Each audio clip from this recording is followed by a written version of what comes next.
mischief they could get into. "Look," Tony said, pointing. "It's the old Howard. I've heard of that place."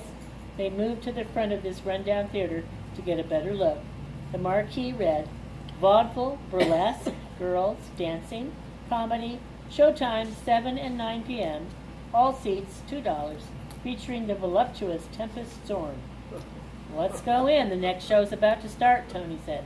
But the gang of reluctant ruffians lacked the funds to enter. Richie produced a tent spot, having just received his pay envelope from the shoe shop where he was employed part-time. So Joey grabbed the bill, ignored the 18-year age limit sign, and passed it to the box office attendant, an older man with thick Coke bottle glasses. Joey, using his deepest voice, said, "5, please." All agreed to reimburse Richie. As they filed into the theater, passing the tickets to the doorman, Joey said, "What's voluptuous?" "I'll explain later," Laurie said. "It sure is dark in here," Jimmy said as the gang proceeded down the aisle to the seats in front. The show was already in progress, with dancing girls swirling around the stage, music blaring as the MC stepped out to announce the next act.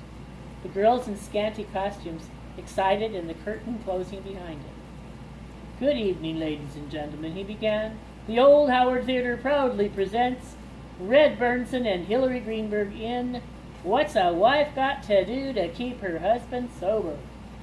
The lights went down for a moment, and then up again as the curtain opened to a domestic backdrop setting.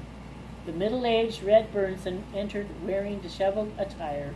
He lumbered awkwardly across the stage. He appeared intoxicated, downing swigs from a quart bottle he nursed, accompanied by an occasional hiccup.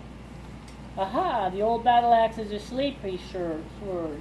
The wife, Hillary Greenberg, in heroes, face covered in cold cream and wearing a tattered bathrobe, entered and said, "Drunk again?"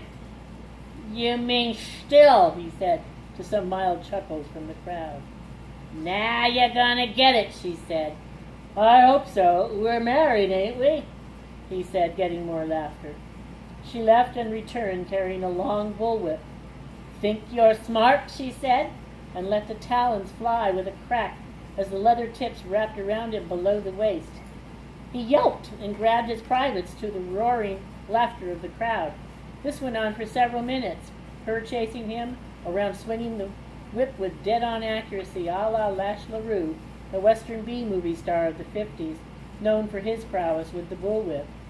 The assembled patrons couldn't wait for the main act and began to hurl insults at the actors as the dancing girls reappeared to cheers of delight. Tempest Storm was a tall, buxom gal with shoulder-length, flaming red hair, spotlighted as she sashayed across the stage to the blare of the band. She was festooned head to foot in a costume of feathers and scars. As she waltzed across the stage with a bump and a grind, she let fly the outer pieces of her sexy layers. The viewers leaned forward as some pieces landed at her feet, others drifting in all directions. The teen boys were getting to see more than their young eyes were used to during the exhibition. They would carry memories of this new and exciting evening with them for years to come. They could scarcely imagine how the tall dancer could contort her body into impossible positions, but she did it with ease and much to their liking. There were no tattoos on this night, but there would be on future occasions except for the Gray Boys. They were the only gang members that were not disfigured by rule number 3, and according to Richie, they never paid him back for the 1955 spring outing to Boston's Scollay Square.